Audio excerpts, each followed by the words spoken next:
CBK Saleem യൂട്യൂബിലേക്ക് ഒരിക്കൽ കൂടി സ്വാഗതം. വീണ്ടും ഞങ്ങൾ കൊടൈക്കനാലിലേക്ക്. ഇത്തവണ എൻ്റെ അനുജനും ഫാമിലിയുമുണ്ട്. പൊള്ളാച്ചി എത്തിയപ്പോഴാണ് ഞാൻ എൻ്റെ ക്യാമറ കണ്ണ് തുറന്നത്. സുന്ദരമായ ആ വിൻഡ് മില്ലുകൾ എന്നെ വല്ലാതെ ആകർഷിച്ചു. പശ്ചിമഘട്ടത്തിൻ്റെ ഗ്യാപ്പ് എന്നറിയപ്പെടുന്ന പാലക്കാട് ചുരത്തിലൂടെ ഓടിയെത്തുന്ന കാറ്റുകളെ ഉപയോഗിക്കുന്നതിനാണ് വിൻഡ് മില്ലുകൾ സ്ഥാപിച്ചിട്ടുള്ളത്. എൻ്റെ അനുജൻ കാർ ഓടിച്ചുകൊണ്ടിരിക്കുകയാണ്. ഞങ്ങൾ പഴനി അമ്പലത്തിൻ്റെ കാർ പാർക്കിലെത്തി. ഇവിടുത്തെ ട്രെയിനിൽ ഒന്ന് മേലേക്ക് അമ്പലത്തിൻ്റെ മുകളിലോട്ട് കയറിപ്പോകുന്ന ട്രെയിനിൽ കയറുക എന്നതാണ് ഞങ്ങളുടെ ഉദ്ദേശം. അങ്ങനെ ഞങ്ങളുടെ ചെരുപ്പുകളെല്ലാം കൗണ്ടറിൽ ഏൽപ്പിച്ചുകൊണ്ട് ഞങ്ങൾ ട്രെയിനിൻ്റെ ഭാഗത്തേക്ക് പോവുകയാണ്. ഉള്ളിൽ ക്യാമറ ഉപയോഗിക്കാൻ കഴിയാത്തതുകൊണ്ട് ഞങ്ങൾ പിന്നെ അതിൻ്റെ പടം എടുത്തില്ല. പഴനി അമ്പലമെല്ലാം കണ്ടുകൊണ്ട് ഞങ്ങളങ്ങനെ വീണ്ടും കൊടൈക്കനാലിലേക്കുള്ള യാത്ര തുടർന്നു. അങ്ങനെ കാടുകളൊക്കെ അങ്ങനെ കണ്ടു തുടങ്ങി. അങ്ങനെ കാടുകളും മലകളൊക്കെ അങ്ങനെ കയറാൻ തുടങ്ങി. വ്യൂ പോയിൻ്റുകൾ ഞങ്ങൾക്ക് ഇങ്ങനെ ഓരോന്നോരോന്നായി വരാൻ തുടങ്ങി. ഇത് അനിയനും ഭാര്യയും മകനുമാണ്. വ്യൂ പോയിന്റിൽ ഇരുന്നുകൊണ്ടുള്ള ഒരു ഫോട്ടോഷൂട്ട് നടത്തി. പ്രകൃതി ഭംഗികൾ അതിഗംഭീരമാണ്. മലരണി കാടുകളും മരതക കുന്നുകളും താരും തളിരും മരുപ്പടർപ്പും എല്ലാം അങ്ങനെ വ്യാപിച്ചു കിടക്കുകയാണ്. പൊയ്കകളും തടാകങ്ങളും ഒക്കെയായി അതിഗംഭീരമാണ്. നമ്മുടെ പരിണാമചക്രത്തിൽ എവിടെയോ വെച്ച് മാറിപ്പോയ ഒരു ശൃംഖലയുടെ അംഗങ്ങളാണ് ഇവർ.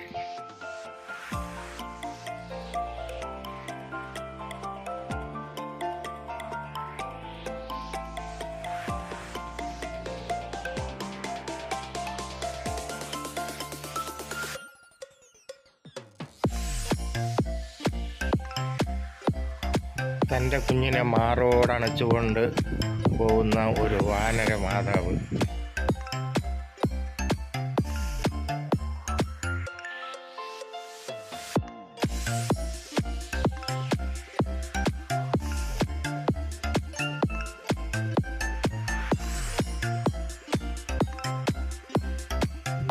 ഞങ്ങൾ വീണ്ടും യാത്ര തുടർന്നു. മല കയറിക്കൊണ്ടേയിരിക്കുകയാണ്. പ്രകൃതി ഭംഗികൾ ആവോളം ആസ്വദിച്ചുകൊണ്ട് തന്നെ ഞങ്ങൾ മുന്നേറുകയാണ്.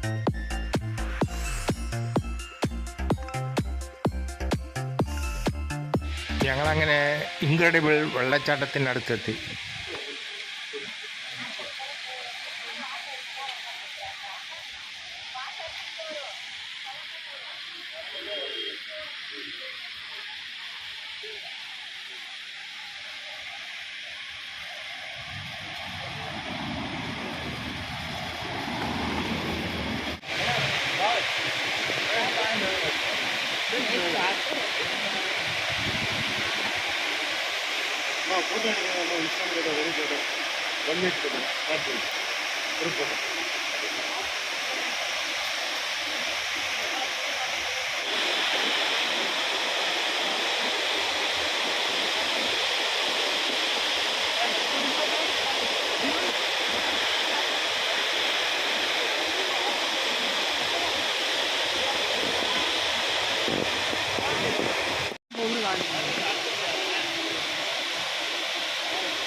നോക്കുക.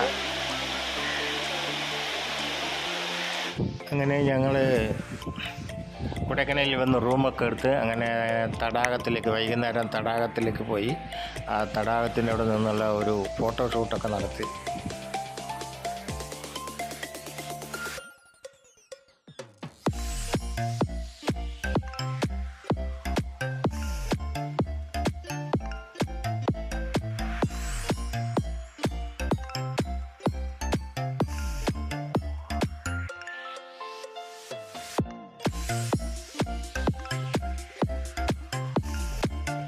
എൻ്റെ അനുജൻ്റെ മകൻ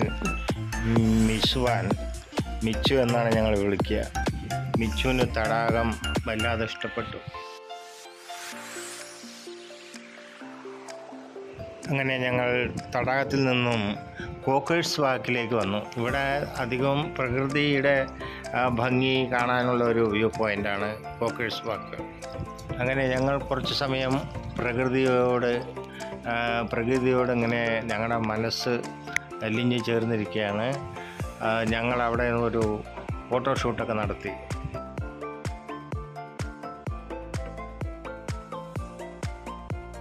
ഇത് എൻ്റെ അനിയനും ഫാമിലിയും ദുബായിലാണ് താമസം.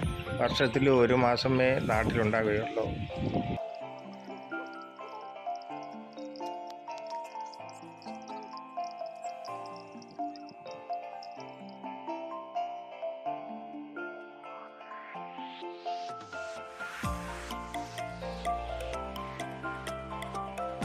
അനിയൻ്റെ ഭാര്യ തനൂജയും അനുജൻ്റെ മകനും.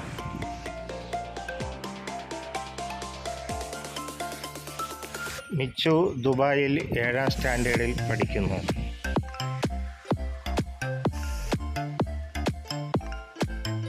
തനൂജ ദുബായിൽ +2 ടീച്ചറായി വർക്ക് ചെയ്യുന്നു. ഇത് എൻ്റെ ഭാര്യ ഫരീദ, കിച്ചൺ ക്ലാസ്സിൽ ലെക്ചറാണ്.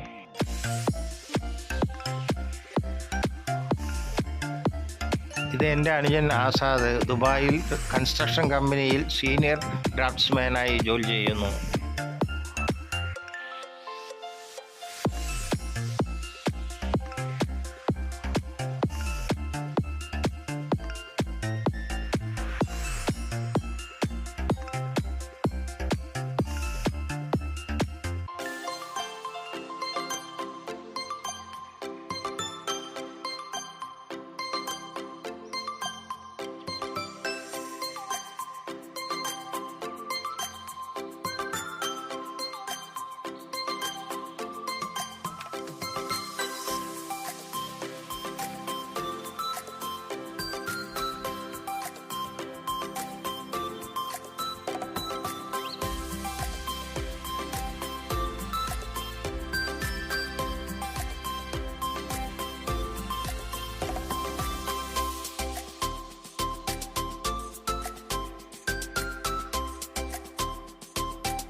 മിച്ചുവിനെ ബലൂൺ കണ്ടപ്പോൾ ഒന്ന് ഫയർ ചെയ്യാം എന്ന് ഒരു തോന്നൽ. അങ്ങനെ ഞങ്ങൾ കോക്കേഴ്സ് വാക്കിൽ നിന്നും അപ്പർ വ്യൂ ലേക്കിലേക്ക് വന്നു. അവിടെ എത്തുമ്പോഴേക്കും രാത്രിയായതിനാൽ വ്യൂ ഒന്നും കാണുന്നില്ല. എങ്കിലും അവിടെ നിന്ന് ഒരു ഫോട്ടോ ഒക്കെ എടുത്ത് ഞങ്ങൾ റൂമിലേക്ക് മടങ്ങി. പിറ്റേ ദിവസം രാവിലെ തന്നെ ഞങ്ങൾ അങ്ങനെ മറ്റു കാഴ്ചകളിലേക്ക് യാത്ര തിരിച്ചു.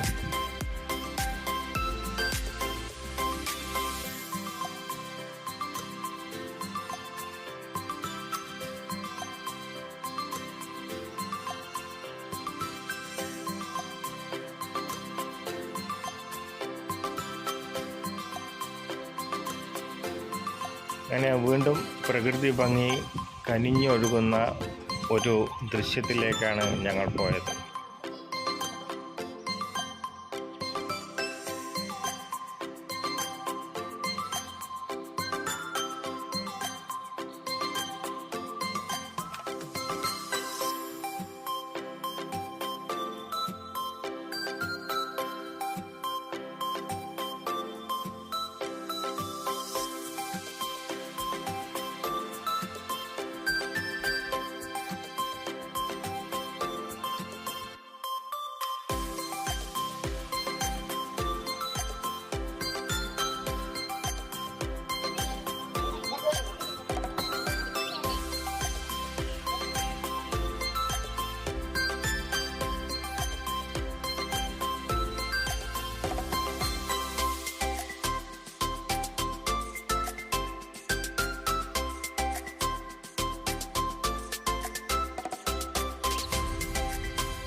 അങ്ങനെ അവിടെ നിന്നും ഞങ്ങൾ പൈൻ ഫോറസ്റ്റ് കാണുവാൻ വേണ്ടി ഇപ്പോൾ പൈൻ ഫോറസ്റ്റിൽ വന്നിരിക്കുകയാണ്. പൈൻ ഫോറസ്റ്റ് കാണാൻ 10 രൂപയുള്ളൂ ടിക്കറ്റ്.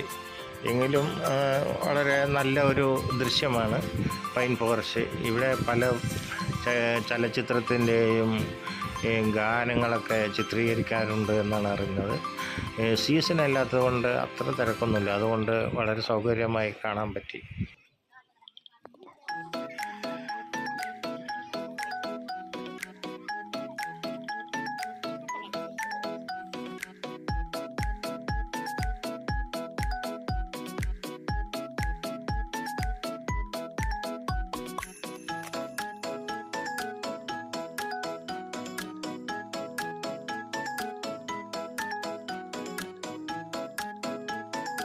അവിടെ നിന്നും ഞങ്ങൾ വീണ്ടും ഈ ഗുണ കേവിൻ്റെ ആ ഭാഗത്തേക്ക് വന്നിരിക്കുകയാണ്. ഡെവിൾ കിച്ചൺ എന്നായിരുന്നു ഇതിൻ്റെ ആദ്യത്തെ പേര്. ഇവിടെ കമലഹാസൻ വന്ന ഒരു ഗുണ എന്ന ഒരു പിക്ചർ എടുത്ത് അവിടുന്ന് ഒരു പാട്ട് സീനൊക്കെ ഇവിടെ അഭിനയിച്ചിട്ടുണ്ടായിരുന്നു. അതിൽ പിന്നെ ഇവിടെ ഗുണ കേവ് എന്നാണ് അറിയപ്പെടുന്നത്. ഈ ഗുണ കേവിൽ കുറേ ആൾക്കാർ മരണപ്പെട്ടിട്ടുണ്ട്. അതുകൊണ്ടാണ് ഈ ഡെവിൾ കിച്ചൺ എന്ന് അറിയപ്പെട്ടിരുന്നത്.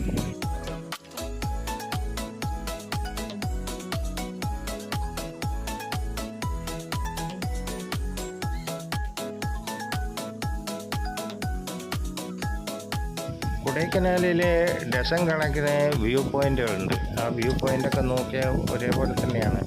കോട നിറഞ്ഞു കിടക്കുന്ന ഒരു കാനലായതുകൊണ്ടാണ് കൊടൈക്കനാൽ എന്ന് അറിയപ്പെടുന്നത്. കോടയാണ് അതിൻ്റെ അവിടുത്തെ ഏറ്റവും അട്രാക്ഷൻ.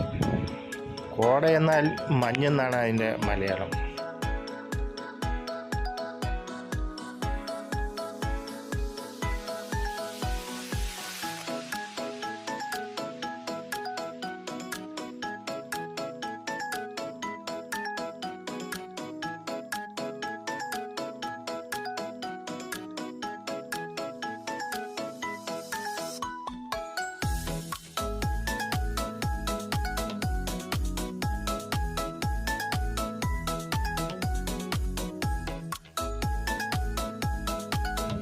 അവിടെ ഞങ്ങൾ വിപുലമായിട്ട് ഒരു ഗുണ ഫോട്ടോഷൂട്ട് തന്നെ നടത്തി.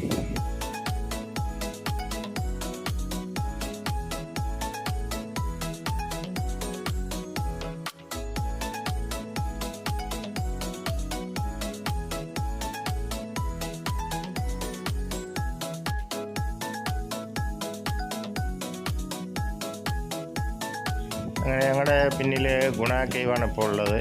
ഗുണ കേവിൽ ഒരുപാട് മനുഷ്യന്മാരൊക്കെ പെട്ട കാരണം ഇപ്പോൾ അവിടെ വലിയ ഒരു മതിലുകൾ തന്നെ കെട്ടി വേർതിരിച്ചിരിക്കുകയാണ്. അങ്ങനെ ഞങ്ങൾ അടുത്ത വ്യൂ പോയിന്റിലേക്ക് വന്നിരിക്കുകയാണ്.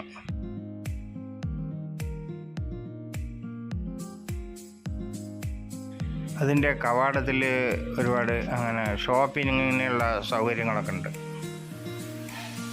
ഓഫ് സീസണായ കാരണം മിക്ക കടകളും പൂട്ടിയിരിക്കുകയാണ്.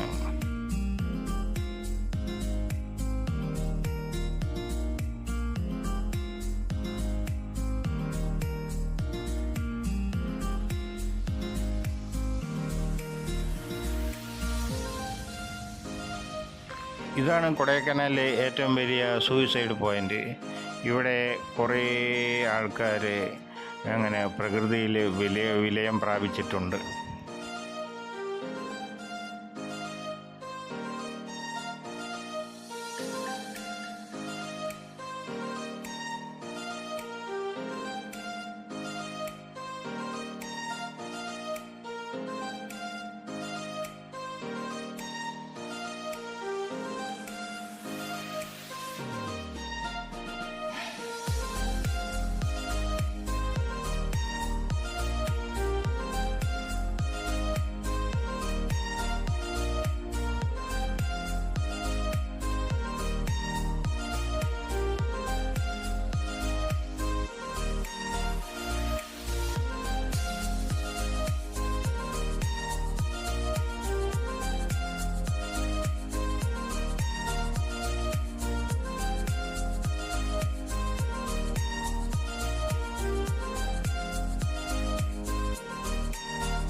അങ്ങനെ ഞങ്ങൾ സൂയിസൈഡ് പോയിന്റിൽ നിന്നും ബ്രയാൻ പാർക്കിലേക്ക് വന്നു. വളരെ വിശാലമായ ഒരു പാർക്കാണ് ബ്രയാൻ പാർക്ക്. 20 ഏക്കറിലാണ് ഈ ഗാർഡൻ ചുറ്റപ്പെട്ടിരിക്കുന്നത്.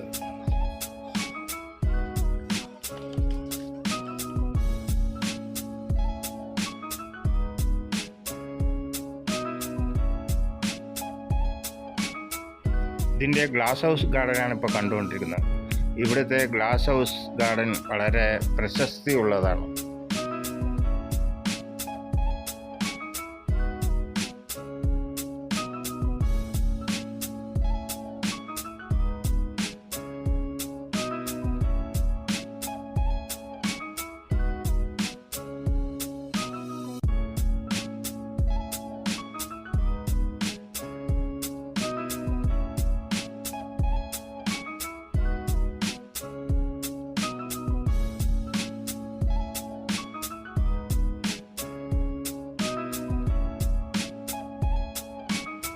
ഇവിടുത്തെ റോസ് ഗാർഡൻ അതിമനോഹരമാണ്. പക്ഷേ ഓഫ് സീസൺ ആയ കാരണം ഇപ്പോൾ ഫ്ലവേഴ്സ് ഒന്നും അധികമില്ല. ഈ സീസൺ ആകുമ്പോഴാണ് ഇവിടുത്തെ മനോഹാരിത കാണാൻ കഴിയുക.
വിശാലമായ ഒരു പുൽത്തകിടിയുണ്ട് ഈ പാർക്കിൽ. ഞങ്ങളുടെ വീഡിയോ ഇവിടെ വെച്ച് അവസാനിക്കുകയാണ്. ഇനി കൊടൈക്കനാലിൽ നിന്നുള്ള മടക്കയാത്രയാണ്.